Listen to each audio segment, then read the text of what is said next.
kamu era nga yasembyayo egamba nti al-i'raf an dinillah la yata'allamuhu wala ya'malu bih.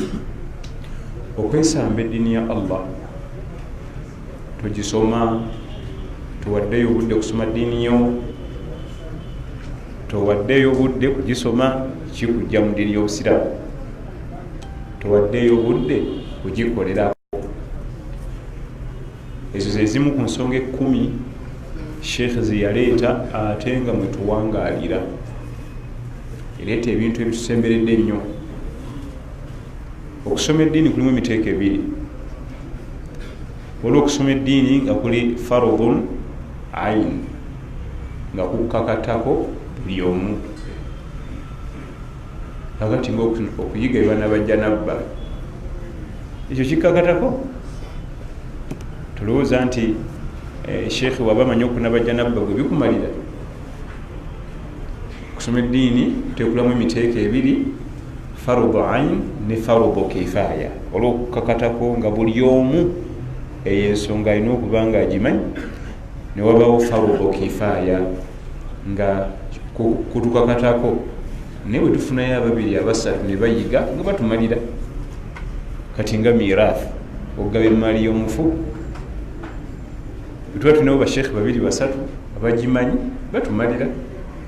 Toyinza kugeraageranya nakunaba janabba, kubanga janabba egenda kutuukako oyagala toyagala. Kati ensonga gyayogerako wano yeeruwa farudu ayin, okukakatako buli muntu, okuba otakusoma oba ovudde mu busiraamu. Omukyala tasomebwa n'abajanabba, tasomebwa n'abahaivu.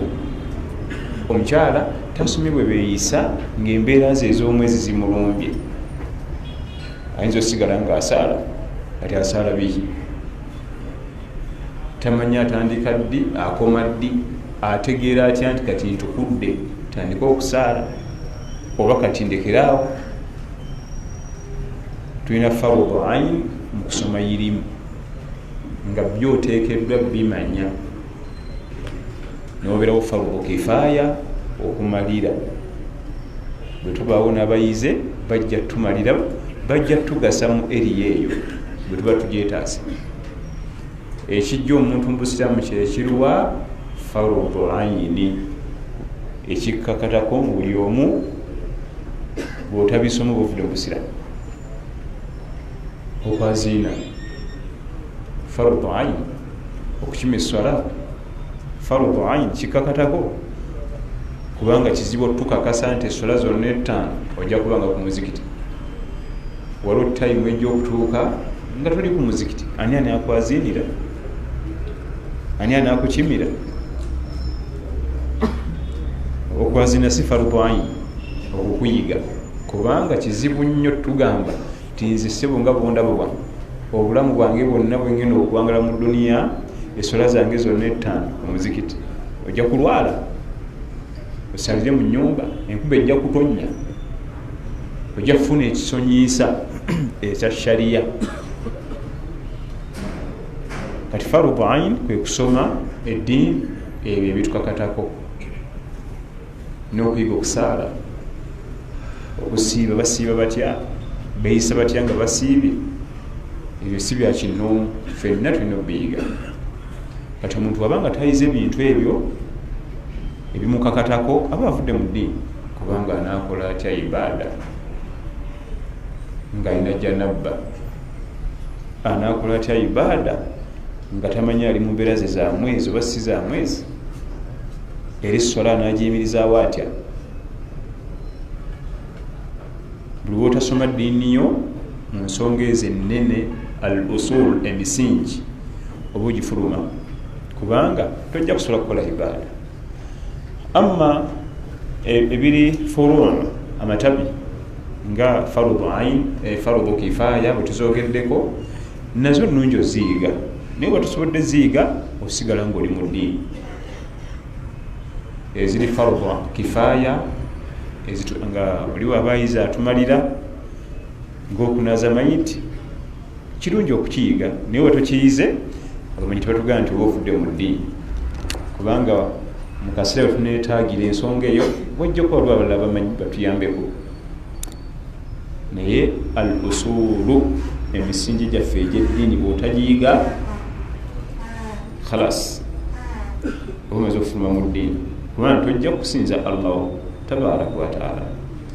ensonga eyokubiri la yataallamuhu omuntu okusuulira eddiini ya allah tagisomye wala yamalu be ate tagikoleddeeko. wano aleesa ensonga bbiri okuyiga eddiini n'ogikolerako. ensonga nkulu misingi minene nnyo mu kunoonya ejjana, misingi minene mikulu mu kunoonya ejjana. era abamanyi baterawo formula al ilmu qabla al amal, al ilmu qabla al amal. olina kusooka kusoma n'olwokutandika okukola ibaada. tojja kusobola kukola ibaada atogisomye. akafaananyi akatonotono singa bakukwata essaazi ne bakutwala e Makka bagamba nti kaaba yiiyo gyetolola emirundi 7, kizibu nnyo okukikola kubanga betwogera okwetolola kaaba emirundi 7 oli alowooza nti bagenda bugenzi ne beetolola. nedda, eri ibaada. lwaki gyensoma nga ntandikirawo omulundi nga nti kati ntandise era ntegeera nti kati guno guweddeko. toyinza kukola ibaada eyo qabla al-ilm nga tunnagisoma. olina kusooka gisoma ne bagamba nti ti edduwa gye basoma nga batandika bisimillah allahu akbar. kyokiwulidde ekyo nti bendi bwe tubatandika okuwala omulundi tutandikirako alhajaru al aswadu gye twavunula abaganda nti enywanto. bwotandikira okubala omulundi era buli wokomawo n'ogituukako obumu ng'otandika ogwokubiri era ng'oddamu osoma nti bisimillah allahu akbar ng'ozzaayo ogwokubiri buli wokomawo omulundi. then bakwongeramu nedduwa wakati wa rukunul yaman ne hajarul aswad osoma edduwa bweti wakati w'ensonda eno n'eno osomerawo edduwa eno wakati w'ensonda eno n'eno okolabo oti al ilmu qabla al amal. olina kusooka kusoma la yataallamuhu wala yamalu bi. olina kusooka kusoma, bwomala okusoma n'olukozesa mu nkola. kati yenna agenda okussa mu nkola nga tasomye nsobi, agenda kukola nsobi ezitagambika kubanga kikyogenda okukola kyomanyi. yiyo kaaba tugirabye nga bagikusuddeko nti yiyo gyetoloole tosobola kukwetolewala tumanyi. toyinza kussa mu nkola byotasomye. era ulama salafu salihin abamanyi abatusookawo bonna bakubiriza ilmu erina kuba waggulu ku iman. ebituleetera ebizibu naga nti oyo mulaba oyo nti imaanika ali kiva kuki okuddira yirimu imaani neyisa yirimu kasita yirimu bagiyisa. olina kukola nsobi, yirimu tebagiyisa. bulowulyanga imaanika alimanya nti yaddira, buwulira imaanika alimanya yaddira obutamanya ne buyisa ilmu. kati akola nsobi zokka kubanga imaani tebangako kaali. ekigambo imaani nekijja mu muntu mbwate ali kaali okugjako ekigambo kaali nga situkimanyi kubanga kaali kitegeeza kukola nsobi. al ilmu yerina okubeera waggulu wa iman. irimu ekoma wano, imaani eri wano, nsobi. irimu ekoma wano, imaani erina kuba wansi. ku lwaki al ilmu nuuru, irimu kitangaala ekimulisa nolaba ogenda okutambula. kati ate ekitangaalo kiyisiza kiri mabega, ekitangaalo kiyiseeko kiri mabega okutambulira mu nzikiza. olina kutomera enjazi, agayinja, emiti. al ilmu nuuru iri mu kitangaala. buli wekikulembera kikuba kitiraiti nongere nti wali haramu wali makuruhu wakati walwenjo tuula omuntu alina yirimu niwaba agenze mu karestaurant kulya mmere olufunamu bwati laiti yenge ekuba walinja kuba ninanya abakyala tebambadde bubi kandabe bano akatebe akatunudde ku kisenge kenjo otula kuntunula eri nimeba tunuulira ilmu kubanga esooka nemulisa nolengera gyolaga kama qala salafu salihin alilmu yaqulu waljahlu yasuuku ngeri batugamba batusookawo balongoofu irimu ekukulembera nekumulisiza notambula ngaolaba bulungi alilmu yaqulu ekukulembera waljahlu yasuuku ate obutamanya bavuga buvuzi oba haramu oba halali nzibinkwatako tugende nenkofiira eno si musajja musiramu nti akola kiwano nenkofiira eno ye agenda bugenzi nayingira tafaayo kulwaki ilmu tewali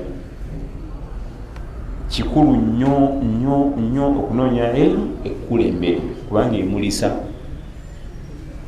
nebaleeta bulesi diiru twetaaga mukono gwawo funa emitwalo gya 5 just mukono kyaba nti kozi ensonga emiridde etya sisayininga haramu yirimu ekuba nemulisa ndabanga omuli haramu omwo ndabanga ensonga gyolese erimu haramu olwo yirimu emulisiza ewatali yirimu meka 5 gassaako baana bagende banywa amata afa kimu sente kuyingira mu nsawe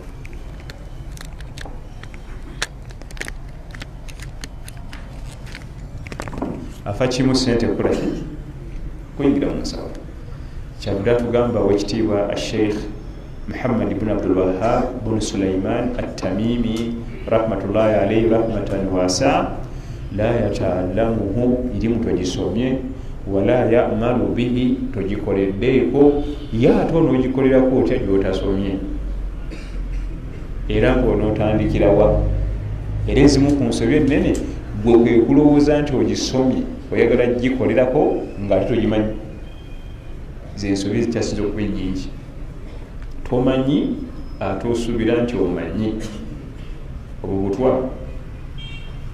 omuntu nga tamanyi era ng'akimanyi nti tamanyi aba muyivu muzibu tajja kuyingira kiroole kukisimbulawo ogenda kimulemerera ekitomere muka z'abantu simanyi kuvuga loole nze simanyi kuvuga loole tamanyi kuvuga loole nakyakimanyi tamanyi naye tamanyi kuvuga loole yalowooza agimanyi ng'atuula ng'ategula kintu bantu bafudde emmali y'abantu agyonoonye ani agenda okuliwa ani agenda okuzzaawo la yata'allamuhu wala ya'malu bihi toyize essala ate tosadde khalas oba ova mu busira toyize emateeka gafuga kusiiba era tosiibye khalas oba ova mu busira ensonga eyo nkulu nnyo etuwangaliramu nnyo obutagala kuyiga yirimu wasalafu salihin abatusookawo abalongoofu batugamba nga boogera ku ibaada kubanga oli omuntu akugamba nti batugamba eswala 5 kye nzinzisa ate onjagaza ki ekirala situla mu ddalasa nzenna ebyokukola wali abantu abalina endowooza nti omuntu okutula mu ddalasa aba jobless zimala okusala ntuli omuzikiti ngaaba talina mirimu ndeka ekyo kitegeeza butaba na byakukola omumanyi omu yagerageranya yirimu ne ibaada okusoma mu ddalasa nakugerageranya n'okusaala eswala ng'ekinyonyi kiba n'ebiwawaatiro bibiri ebinyonyi ebyo ebiwawaatiro ebyo ebibiri saidi zombi bigabana 50-50 era bwe kiba kinaava ku ttaka birina okubalansinga ena 5 nena 5 era singa ekyowaatiro kimu kifuna injale nga tekisobola kukuba omukulu tayinza kubuuka waawo kubanga alina kameka 5 tegaliiko tasobola kubuuka eno erina kuba yirimu nga newaliyo ibaada kutula mu darasa nosoma nomanya ensobi eziri mu wuzu nozitereza nosaala, kutula mu darasa nosoma nomanya ensobi eri mumakaago kubanga okuwasa ibaada notereza. So si nti nze nina ibaada namala, birina kuba bibiri. Anaaba n'ebiwaatiro ebibiri nga bibalasinga 50-50 yalina omukisa ogw'okubuuka, amakulu yalina omukisa ogw'ogezaako ogenda mu jjana, sawalla atuwa ejjana. Naye bw'osigazaako 5 tekiyinza kuvaawo ku ttaka, kekibe kyamaanyi, kakibe nga kidduka emisinde egitagambika. Singa tugaye nti oba kikubye ejjinja ekyowaatiro ekimu nekikosebwa atisobola kukuba abadan, kirina kubeerawo mpaka amaanyi wegalikomawo. Tulina okuteeka amaanyi mu kusoma irimu.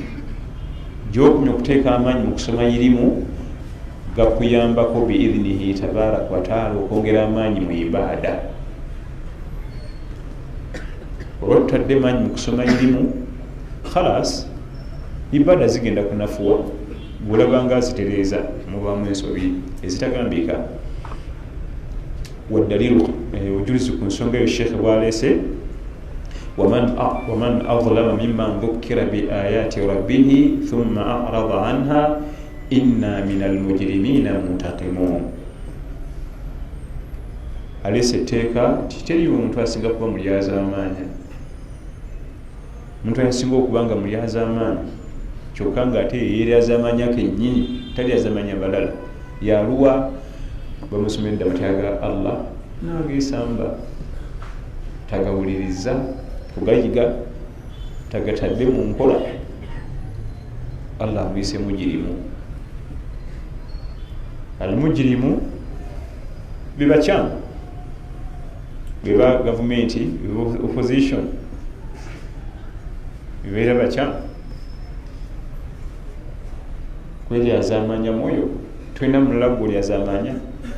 Kati okusoma irimu nga bwe tuziteekuludde emiteeko ebiri, irimu esookerwako enkulu gy'olina okumanya kikulu. Bw'otagisoma kiyinza okukuleetera okuva mu busiramu kubanga tolina kyoyinza kukola. Then bw'omala ogisoma n'ogissa mu nkola. Ate era kyakabenje ogisoma n'otagissa mu nkola. Bali ekimu ku bintu ebisinga okuba ebyobulabe nga n'abantu abo bagenda kutwalibwa mu muliro, nga n'abatali basiraamu n'abajeemu ne bamushiriku tebanatwalibwa, ye muntu ayize n'atassa mu nkola. Muadhabun qabla ubadatul awthan, oyo agenda kubonerezebwa nga n'abasinza ebifaananyi tebanabatwala, ayize. Kyakabenje nnyo bwe ziba kibooko obamukuba tayimuuzittu. Wayiga byaki, lwaki tebabikolerako tayimuuzittu? Oli atayize bamukuba mundi gumu, lwaki tewanoonya okumanya, lwaki tewanoonya okumanya. Naye ayize natabikolerako tayimuuzittu. Olwo bwe kikakufa abawalimu ne bujja bagira, kubanga omuwalimu ogwa mu nsobi nga ne aya ekuli wano.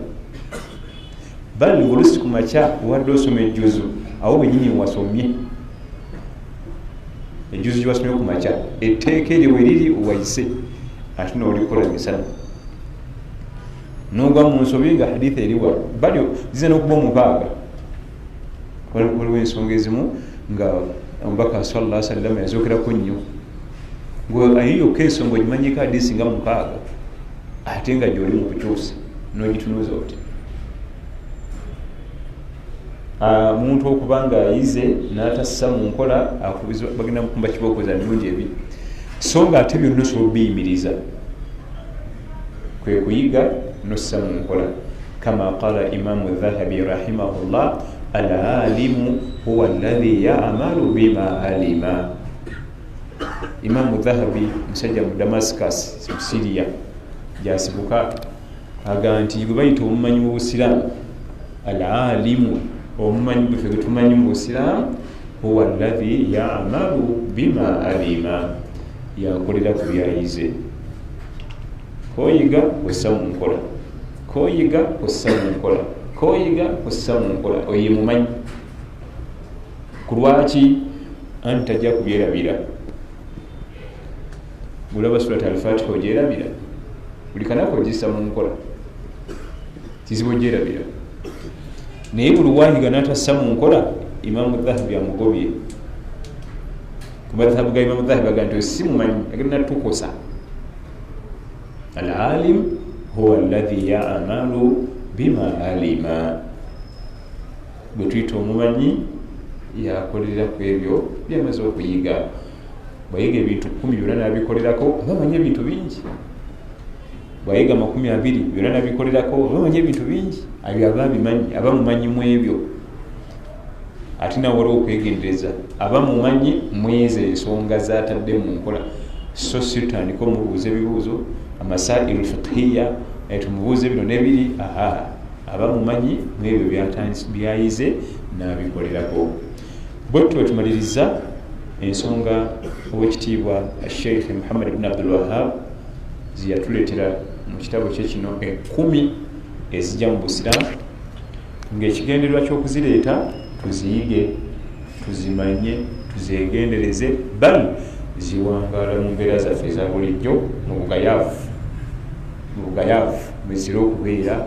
Oluusi omanye si kulwa ng'ova mu Busiraamu n'osigala ng'osaala ng'obuvaamu, n'omenyekanira manzaana enjala neyokuluma n'osiwuka emimwa ng'obuvaamu. Nga sinagenda mu bibuuzo, hadithi eno njagadde egendere bavubuka baffe. Hadithi ya Sakhru, hadithi baku Sakhru radiyallahu anhu, Sakhru al-Ghamidi radiyallahu anhu قال عن النبي صلى الله عليه وسلم اللهم بارك لأمتي في بكورها رواه أبي داود والترمذي. اللهم بارك لأمتي في بكورها. حديث هنا النبي صلى الله عليه وسلم يسمي abantu b'ekibiina ky'edduwa, ayi Allah nkusaba oteeka emikisa gy'ekibiina kyange mu kukeera. Wa fi ba'd riwaya waliwo enjogerera nti buurika ummati fi bukuriha, emikisa gy'ekibiina kyange, abantu b'ekibiina kyange emikisa gyabwe giri mu kukeera. Eyo hadithi etugaana okubeera mu buliri ku makya, etuguba mu buliri sawa 10 oli mu buliri okolamu ki? Amaze subuhi azze mu buliri nedda. Nabbi atugambye sallallahu alaihi wasallam emikisa gya ummeno giri mu at-tabkir, kukeera kuzukuka. Tugenda kulaba emikisa kijjayogerako, tugenda kulaba lwaki atugaana okubeera mu buliri mu kaseera. Emikisa gya ummeno ekisooka teyalabwako sallallahu alaihi wasallam ezessaawa nga ali mu buliri, okujjako nga mulwadde saa 10 ti Nabi Muhammad sallallahu alaihi wasallam ali mu buliri 11 12 subuhi ewedadde mu buliri. Sinneeyisa nnungi okubanga tubeera mu buliri mu kaseera.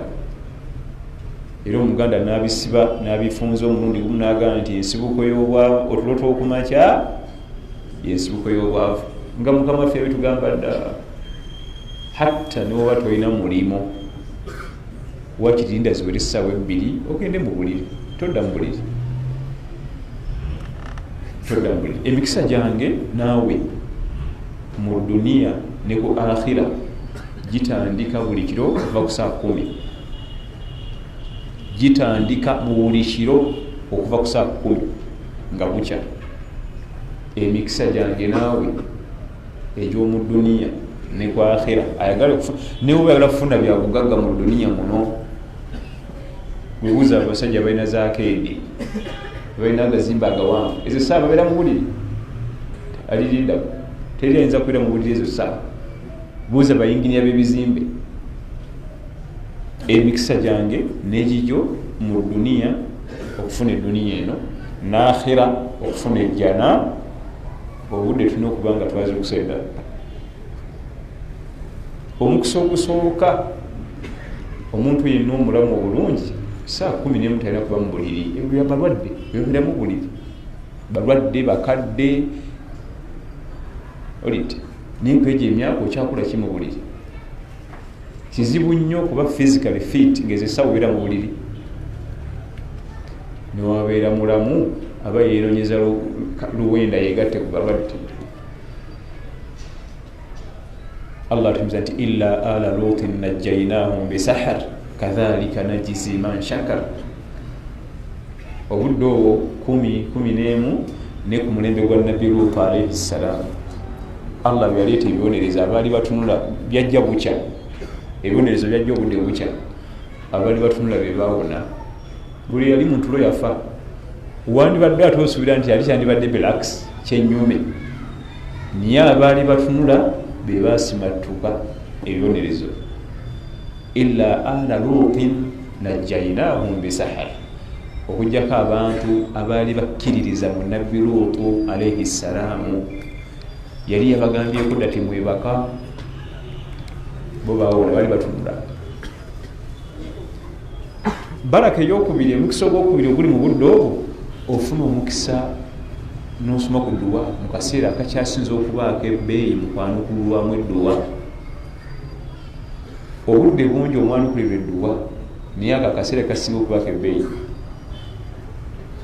Nkakasa ffenna tulina ebyokusaba, newaba naggaggaatya ate era basinga n'okuba n'ebingi, ffenna tulina ebyokusaba. Eyo baraka. Omukisa ogwokusatu togwa salaati subuhi, kubanga salaati oba olazeebwa ate erikuyitako ngaolazeebwa. Ofuna omukisa ogw'okusala salaati subuhi mu budde, bwabeera mwami n'afuna omukisa ogusala salaati subuhi mu budde ku muzikiti, kubanga anaaba alazeebwa. Teweerabira nti bw'osala subuhi mu muzikiti oba mu budde bwayo ng'omukyala nga atagenda ku muzikiti, oba otandise olunaku n'emikisa, kubanga otandise oli mujeemulukufu, ojeemulukidde yakutonda, yakugamba onjagala wessala mu kaseera bwe kati w'ogitadde. Era nga bwe kiti bwe kibeera, entandikwa ye ey'olunaku ku makya erina akakwate ku lunaku nga bwe lugenda okutambula. Bw'otandika ng'essalaati subuhi ogisadde mu biseera by'oyagala, oli mugayaavu, n'essala endala kyangu nnyo zisala nga bw'oyagala, oli mugayaavu.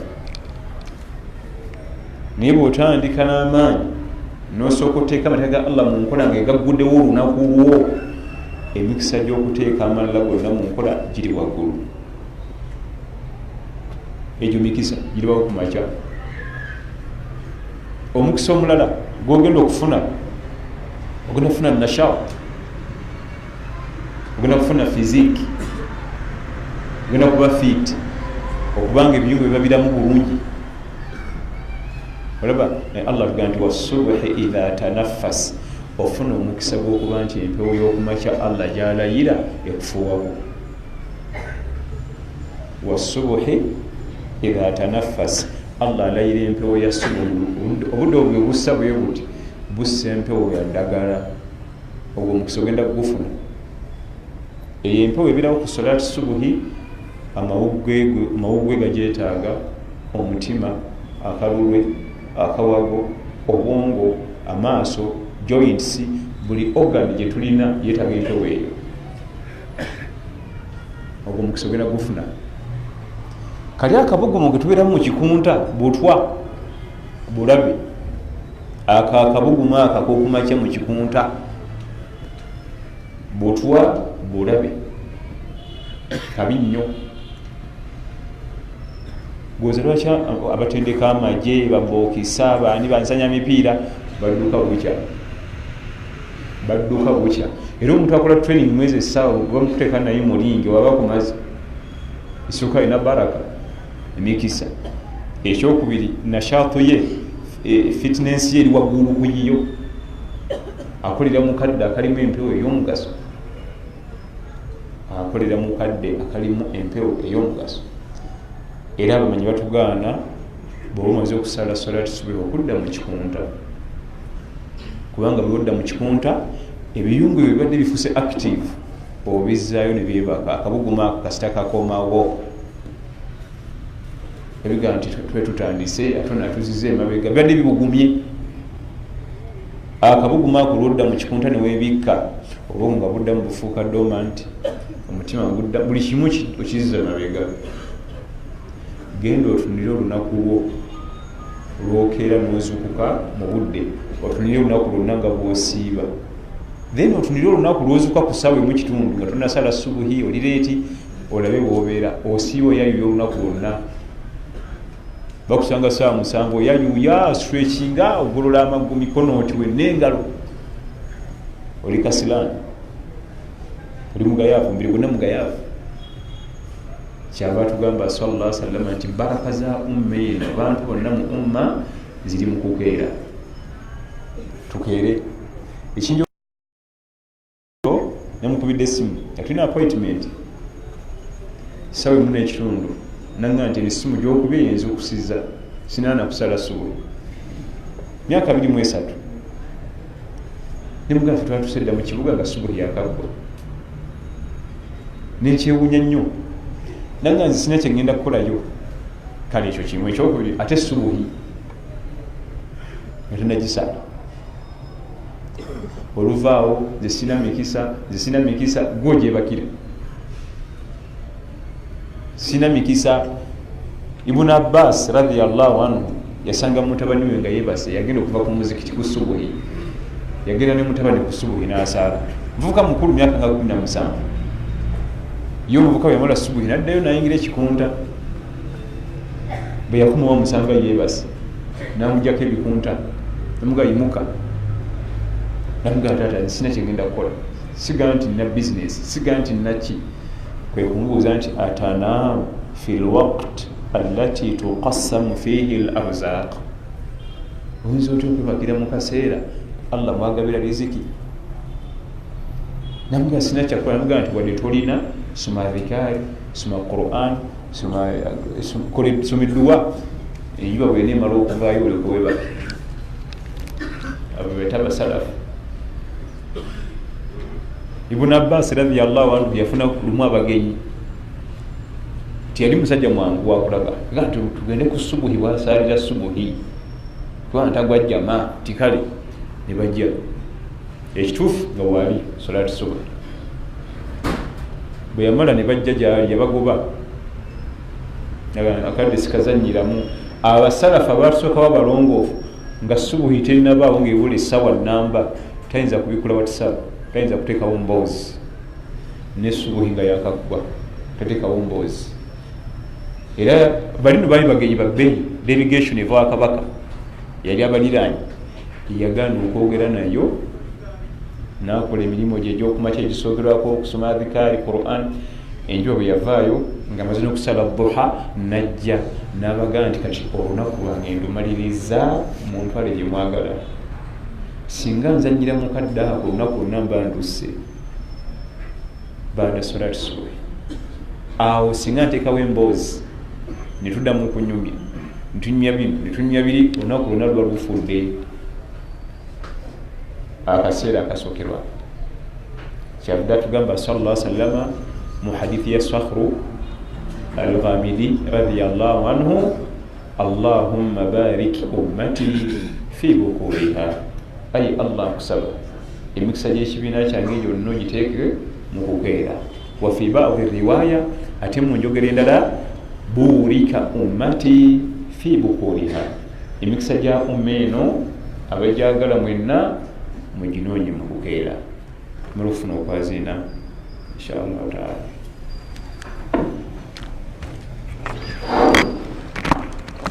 Allahu akbar Allahu akbar ashhadu an la ilaha illallah ashhadu an la ilaha illallah ashhadu anna muhammadan rasulullah ashhadu anna muhammadan rasulullah hayya ala salat حي على الصلاة حي على الفلاح حي على الفلاح الله أكبر الله أكبر لا إله إلا الله.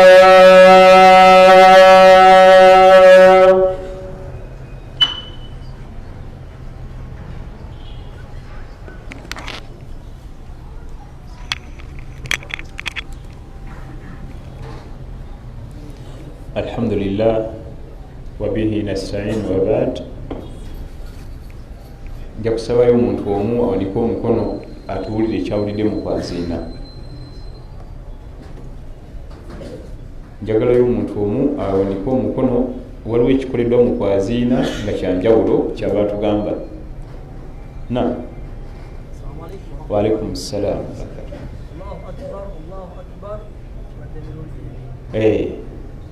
Aziinye enjazina gye bayita tafrid. Bwe baziina olina okuwuliriza ennyukuta ku nnyukuta, kigambo ku kigambo mpaka kati abadde bataddeyo ebirowoozo bakiwulidde. Ayaziinye omuteeko omulala si gwa bulijjo, baguyita tafrid. Tulina emiteeko esatu. Tulina adhanu Bilal, okwazina kwa Bilal ibn Rabah radiyallahu anhu kwe tusinga okumanya era ffenna tukumanyi. Netubeerawo ne tafrid, Allahu akbar Allahu akbar, takiddamu nagenda ku ashhadu an la ilaha illa Allah. Ebisigadde bisigala ng'ebya Bilal naye mu kusooka akyawula. Enjazina nayo ntuufu era ekkirizibwa. Nitubeerawo n'omuteeko gw'okusatu at-tarjii, kiva mu rajaa, reverse. At-tarjii kiva mu rajaa ku shahada zombi, ashhadu an la ilaha illa Allah, ashhadu an la ilaha illa Allah, ashhadu anna Muhammad rasulullah, ashhadu anna Muhammad rasulullah. Naddayo ashhadu an la ilaha illa Allah, ashhadu an la ilaha illa Allah, ashhadu anna Muhammad rasulullah, ashhadu anna Muhammadan rasulullah. Byokka ebyo byakyo abiddamu reverse, ebirala bisigala ng'ebya Bilal radiyallahu anhu, nayo ntuufu. Niye agenda okwazina tarujii ateekeddwa okuba nga alina ati mungi mu kwaziina, alina nagamaati, amaloboozi, kubanga bwadda reverse alina okyusa nagenda ku tone endala nziramu. Anayaziina tarujii bwaddayo ku shahada zombiryo ziddamu akyusa tone. Ayinza okuba nga si mulungi nnyo mu bya tone, kale asobola okukyusa eddoboozi n'alisitula nnyo oba n'alissa, naye walina okubaawo enjawulo. Ezo enjaziina zonna ziri thabit, nywevu okuva ku basahaba bannabi Muhammad sallallahu alaihi wasallam. Abu Mahdhura omwazinyi w'e Makka nabi we yasooka okulonda yasooka okuwulirwako Tarujii radiyallahu anhu, nga nabbi amulonze okubeera omwazinyi we ow'ekibuga e Makka ku Kaaba. We yali ayigiriza abaana bato basooka okuwulira Bilal nga yaziina mu Makka nga tekibangawo erinnya ku Kaaba nayaziina. Kati abaana bato nga bageegenya wedda Bilal ebyakola nga babikyamya. Abu Mahdhura nayagala batereeze, nga Allah yamuwa eddoboozi olwoza nnyonza. Nabbi yali mu distance n'amuwulira, nagamba mpitire omuvubuka oyo, n'amulonda abeere mwazinyi we, kubanga ye yali yakuta okwaziina ate nga bato bali babikyamya. Kubanga n'okwaziina si kwangu, sentensi ezo ziranyisa ssebo. Wasitudde bano omuntu omu n'omugaba byaziina oyinza okulaba bakukyawa. Omusajja ono si mutuufu, oyinza otya okungamba mujaziine mu bantu era kumuswaza buswaza. Wa barakallahu fikum. Kakati twogende ku kigambo ky'okukeera, wabula abantu bayinza okukwizibwa okwebaka nga subuhi ewedde, nga twadde ku mikolo eggulo, twagabye muwala waffe wano, twabadde safaali, twakoye nnyo, nze navuze, ebyo we bityo ndi mulwadde. Ebyo bitegerekeka. ebyolumu nga biguddewo naye okubanga programu zo zonna olubeerera mumala subuhi tulo tekikubirizibwa n'omubiri gwo teguba mulamu bulungi omubiri gwo teguba mulamu bulungi omuntu okubeera omulamu obulungi budde bwokuma kyolina okubanga oze okuse katugende ku bibuuzo inshallah taala.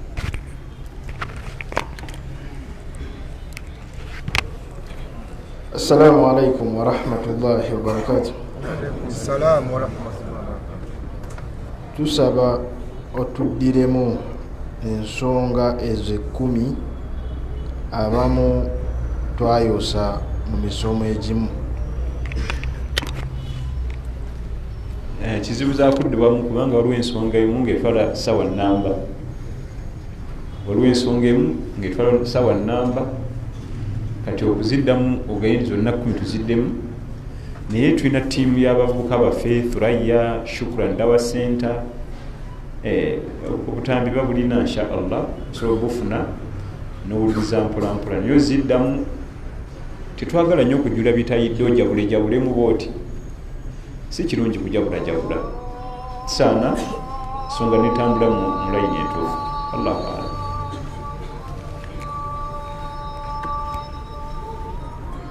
Assalamu alaikum warahmatullahi wabarakatuh.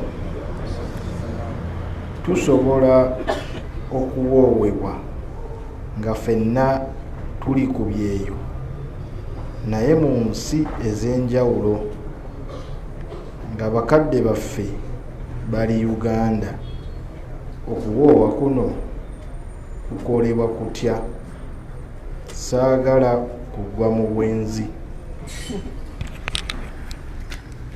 Okuweewa tekulina buzibu okukkirizibwa, tukkirizibwa okuwa abaana baffe nga tebaliiwo. Ate nno sooka ojjukire nti mu kuwoowa omwana omuwala talinawo omulimu awo, era tabaawo. Kyatulawo mu ddiro nga tuwoowa talinawo mulimu, bal ayinza n'okuba nga ali mu nsi ndala. Ffe nga naffe tuwoowa tuli muki? Mu nsi ndala. Ebiseera ebisinga akafo ewaweebwa omwana omuwala talinawo mulimu, abalinawo emirimu balala. Tufunyeko kapo ziwerako ne tuziwoowa nga ziri mitala w'amayanja, ng'abamu tebalina mu nsi emu, abalala nga bali mu nsi emu. Bali kiba kyetagisa nga tulina essimu ejja okwogera loud oba eya video, kubanga bazadde b'omwana omuwala abagenda okugaba omwana omuwala yaliko ennyo obuzibu. Bazadde be bagenda okugabira mutabani bamulabe bamwatuze, nzikiriza okumpoowa ne hafiswa ziraba muzaale olw'amahale gemuwadde, sente bweziti mu buliwo oba mu bbanja. Okwatula okwo nga tukakasa nti eddoboozi lirye si kujingawo lya mulala kikkirizibwa, lwakuba kyetagisamu obukugu obw'enjawulo obutakipapiira. Ensonga z'okuwoowa tezisaana kupapiira. Abantu bonna ntegeeza bawalimu bannange, omuntu wajja omuwoowa nga wa supiidi aba alina byadduka. Lwolabanga yalamuwa wa supiidi alina misango, kati ayagala gidduka, bakulu bagenda ogimanya nti affe tuli baboowa. Weegendereza nnyo ng'onoowoowa, supiidi si nnungi. Nze amateeka gange nga naakuwoowa ne mukyalawo nina okuyingira mu nsonga zammwe ng'ebula emyezi 2. Manyi omuvubuka ddala musiraamu tebamutumye butumbi mmedi n'omuyigiriza sala.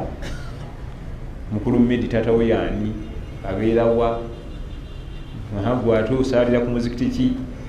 Kubanga baleeta abavubuka ne bamubasiba nga si musiraamu, gwe n'owoowa. Weetolera omuvubuka yenna, bw'omala weetolere n'omuwala era nabo babatuleetera nga si musiraamu ne bamuteeka gwe hafiswa. Nyabo bakuzaala wa kitaawo yanjala kulaba ku kitaawo, newe kiba kitagisa kuvuga mumoroka nengenda waabwe ngenda. Buli wobeetolola naye watakowadde essente si kyekikulu. Oya nga gofaayo ki bikwatako ki, tugenda kuwa sente zo, sente si kyekikulu. Bali bw'omala okuwa abaana abo ate olina okugenda mu maaso n'okuba monitaringa. Bayinde mu field nzito.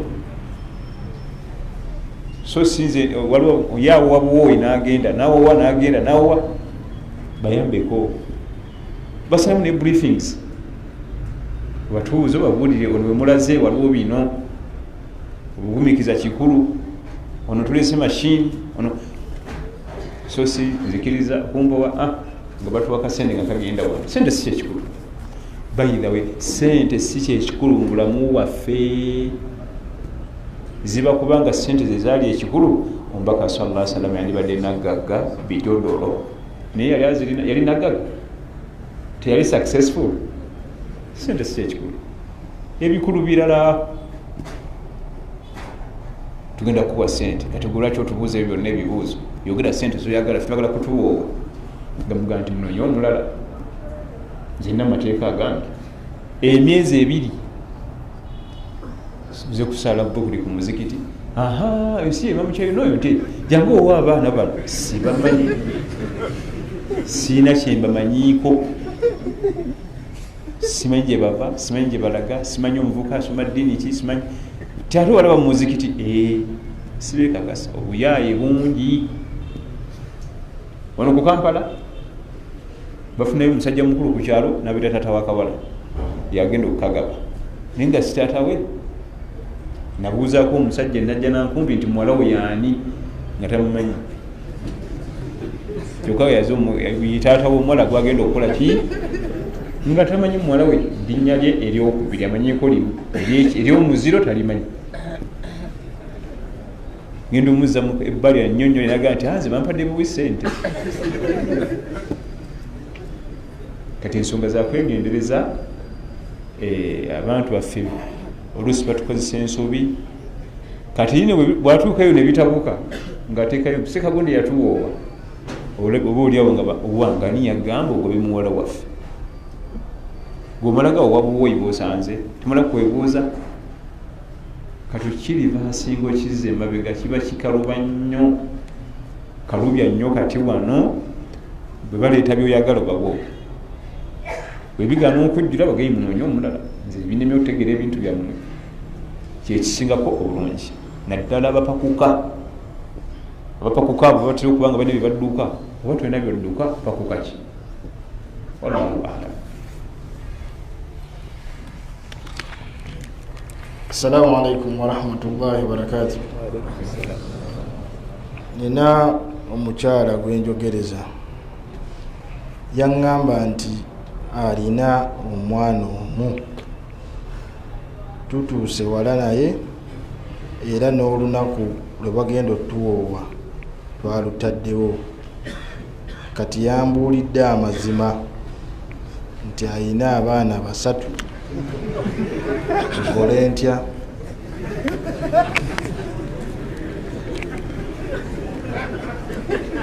Kakati muzimu ku bintu ebyokwegendereza ge mazima. Amazima kikulu nnyo ng'oyogereza omukyala ng'omwami akwogereza. Ebiseera ebisinga buli oyogera amazima mu kusooka owona bingi, naye buli wolimba mu kusooka bibigenda obatabula mu maaso. Totyanga okwogera amazima mu kusooka olw'okuba nti omukwano guba gukyali mungi byonna bajja bikkiriza. Nina abaana bange 3 kyanze ate njagala baana njagala gwe olite naye ate buli wolimba emmala okutuuka gye mutuuse amazina okulaba ku nsobiizo n'omutima gutandise okukoowa ng'ate abaako byazuula ebirabibwa mulimba luli omusajja yannimba mukazi gyannimba n'abaana 2 yogera amazima.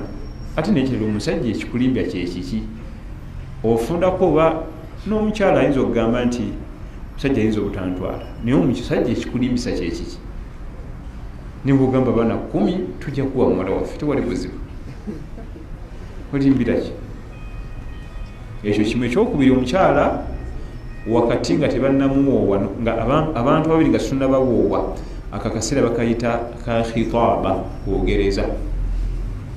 Singa obawo omuntu yenna ku babiri eyeekanga nakijjamu enta sharia temugaana.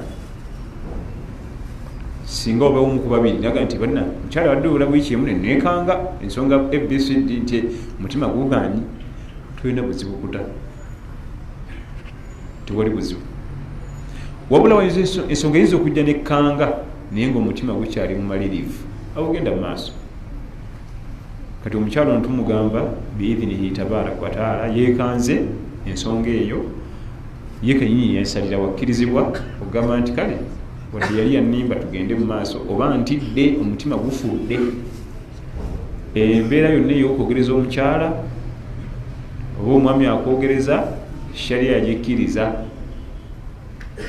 era bwemala okukkiriza nga nabbi watugamba mu hadithi ya Jabir bun Abdillah radiyallahu anhu, idha khataba ahadukum almar'a fa in istata'a an yanzura minha ila ma yad'uhu ila nikahiha falyaf'al, muttafaqun alayh. Bwoyogerezanga omukyala, omuwume bwayogerezanga omukyala alabe nga afuna obusobozi okubaako engeri gyamulabako, engeri gyeyakolama amutunuleko, amulabeko bimusikiriza omumuwowa. nga yandibadde agana December azoga nti atukole mu March, December wala kiva mu kuba nti alina byamulabye ebimusika omutwala gyati. Naye wakati mu kwogereza waliwo ebirabo, gulidde essimu birungi nnyo era shariya ebikubiriza, bisobola okuva saidi zonna, oba omukyala oba omwami, kasita biba halal, sigula mwenge oba ennyama eri haram. Abantu batambula nga boogerezeganya, bayogereza omukyala ayogereza mukyala amwadde ku birabo, ne wajja bawe embeera ebakanga ne bakiyiwa. Tetuclaiminga birabo. Essimu yange gikomyewo, essimu yange yasene nyingi, sinza gikulekera okuva lwokiganye ogaye tujja kunfumbirwa ne hijabu n'engatto naki tetubisabaayo. Ebirabo birungi olwokuba nti omukyala aliwo okuweebwa, otandika omuwa nga tonaana muwowa, nze ate ekinneewuunyisa olubatuusewo wakati tuddayo bbawa nga tonaa kumuleeta oba omuwa oluwo olutagambika, ekyo kirungi. Era bwatuuka ewaka yongera ogenda mu maaso n'okola ki n'omuwa. Naye bukazi bwattu lutuuka ewaka maziga, ofuna obufunyi akagatto mpozi nga yidi engatto kugulira okoze ekyo mala kufumbala manzaani yonna, naye luli nga tanaana kusaba kagatto ng'okaguze bakapakinze bulungi, alhamdulillah kuliko ne buliboni okayingiza, ekyo kirungi. Newaka ebirabo ebigabibwa ku mukyala nga tumwogereza oba naye byakuwa biri halal, shariya tebigaana bali ebikubiriza. Lwaki ebikubiriza nnyo? Ebiseera ebisinga kino ekigambo kisese, ebiseera ebimu abaami tetulya nnyo okulabika bulungi. Kati ebiseera ebisinga omukyala aga nti kale wadde nankali naye agaba kagende ekikulu omutima gwe gugaba. Katugendere ku kyokukola ki, olaba meriti koyitidde kukola ki, kugaba. Kyokka ate otuuka eri ng'obivaako kuba kusendasenda, oli yanga nti ate ndabanga abamusendasenda amugulirira akukkirize, era shariya kyebala kubanga tuli mwangu nnyo akukkirizika naawe nga bwofu akati wetagesawo okukola ki, obusendasenda. Kale watalabise bulungi nnyo naye omutima muki mugabi, kagendere ku ekyo. Kale no ebyensonga yakwegendereza biidhinihi tabaraka wataala. Omukyala waba yeekengedde tomussa ku nninga oŋŋaana otya nzo tobisazaamu ennaku ziweddeyo bulabulabula, nedda kasitaba nga yeekengedde nga enneekengera ensonga gyateekawo ya shariya tugitunuulira. Naye waliyo abakyala bakyamu nga yakimanyirawo mu ntandikwa ntagenda kufumbirwa, n'akuteeka buteesi mu bitaala ali emaaliyo, ekyo kiri haramu, kibaita okukuula. Wala ta'kulu amwalakum bainakum bilbatili ya ayuha alladhina amanu la ta'kulu amwalakum bainakum bilbatil. Tokkizibwa kulya maali ya muntu mu bukyamu. Omwana omuwala yakimanya mu mutima nti omusajja tena gyakola ki, gyantwala naye alina ssente, kansooke mukuumira awo nga bwenzikola ki, ziri haramu, abali haramu. Wabula waliwo okubanga yali amaze okuleeta enniya nga amaliridde ti ngenda ne muvubuka oyo, ne wabawo bye yeekanga. Oyo ye bulijjo adde alya halaali, niye ono omunafiqa ono munanfuusi wa idha wa'ada akhlafa. Nabbi sallallahu alaihi wasallam bwe yali abula ku bitindu by'abannanfuusi bw'akozesebwa alaganyisa amenye endagaano.